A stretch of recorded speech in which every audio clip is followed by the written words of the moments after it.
আমি দিয়ে দিলাম একটু রসুন, না থাকি সামান্য একটু হলুদ, একটু মরিচ, অল্প একটু পানি দিয়ে মশলাটা কষায় নেব। তারপর শুটকিটা দিয়ে দিব। এখন শুটকিটা দিয়ে দিব। শুটকিটা দিয়েও আমি একটু কষায় নেব। তারপর আমি মূলাটা দিয়ে দিব।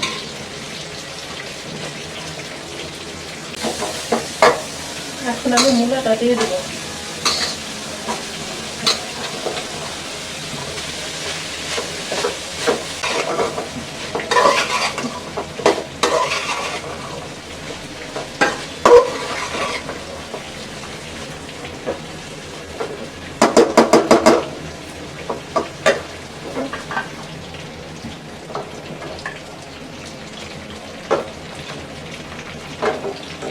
এদিকে আমার মাছ ভাজা হয়ে গেছে, এটা আমি এখন আস্তে করে উল্টে দিব।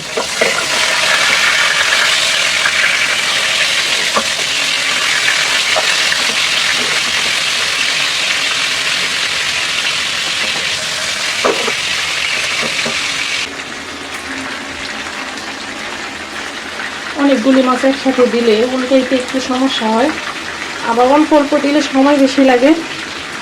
তো আমি একসাথে দিয়ে দিলাম, আস্তে আস্তে উল্টাই দিচ্ছি। আর এইদিকে মূলা ভাজিটা হইতেছে।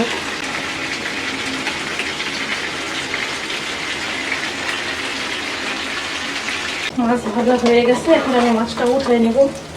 তারপর আমি সিম বসাই দিব। এই কই মাছ দিয়ে সিম রান্না করব।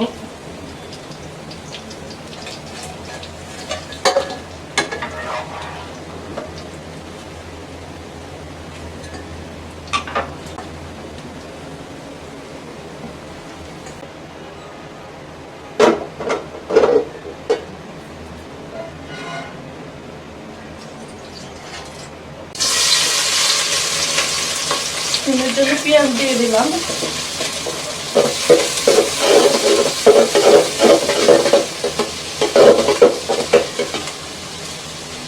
আর এদিকে আমার মূলা ভাজিটাও হয়ে গেছে।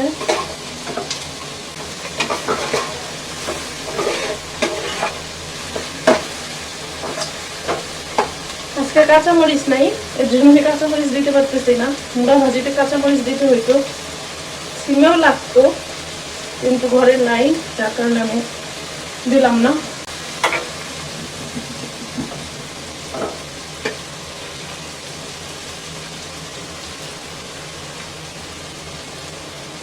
এদিকে আমি ভাতটা বসাই দিলাম।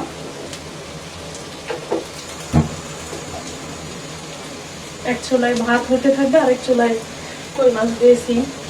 আর এই খুচুরটা আমি বারবার ধুয়ে নিতেছি, কারণ শুটকির খুচুর আমি আবার মাছের তরকারিতে দিব না, কখনোই না। এটা আমি বারবার ধুতেছি, আবার এটা ধুতে দিতেছি।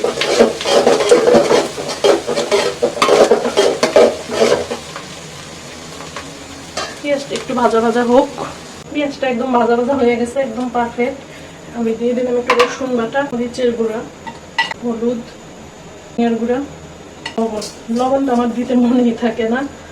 তো একটু পানি দিয়ে মশলাটাকে আমি একটু কষায় নিব।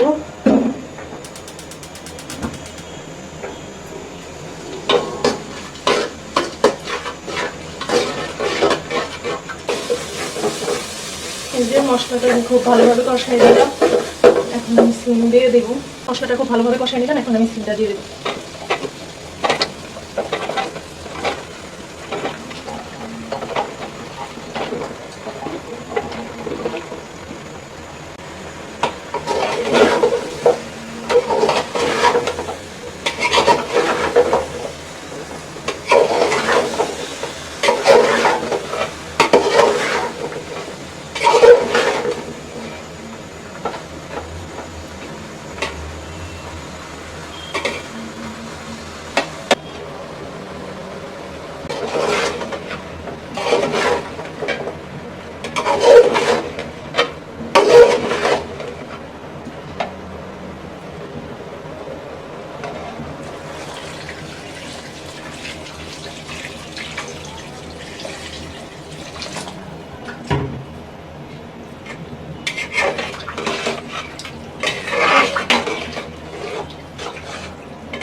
এই সিমটা সিদ্ধ হতে বেশি সময় লাগে না, 5 মিনিট সময় লাগবে, 5 থেকে 7 মিনিট। তারপর আমি মাছটা দিয়ে নামাই ফেলবো।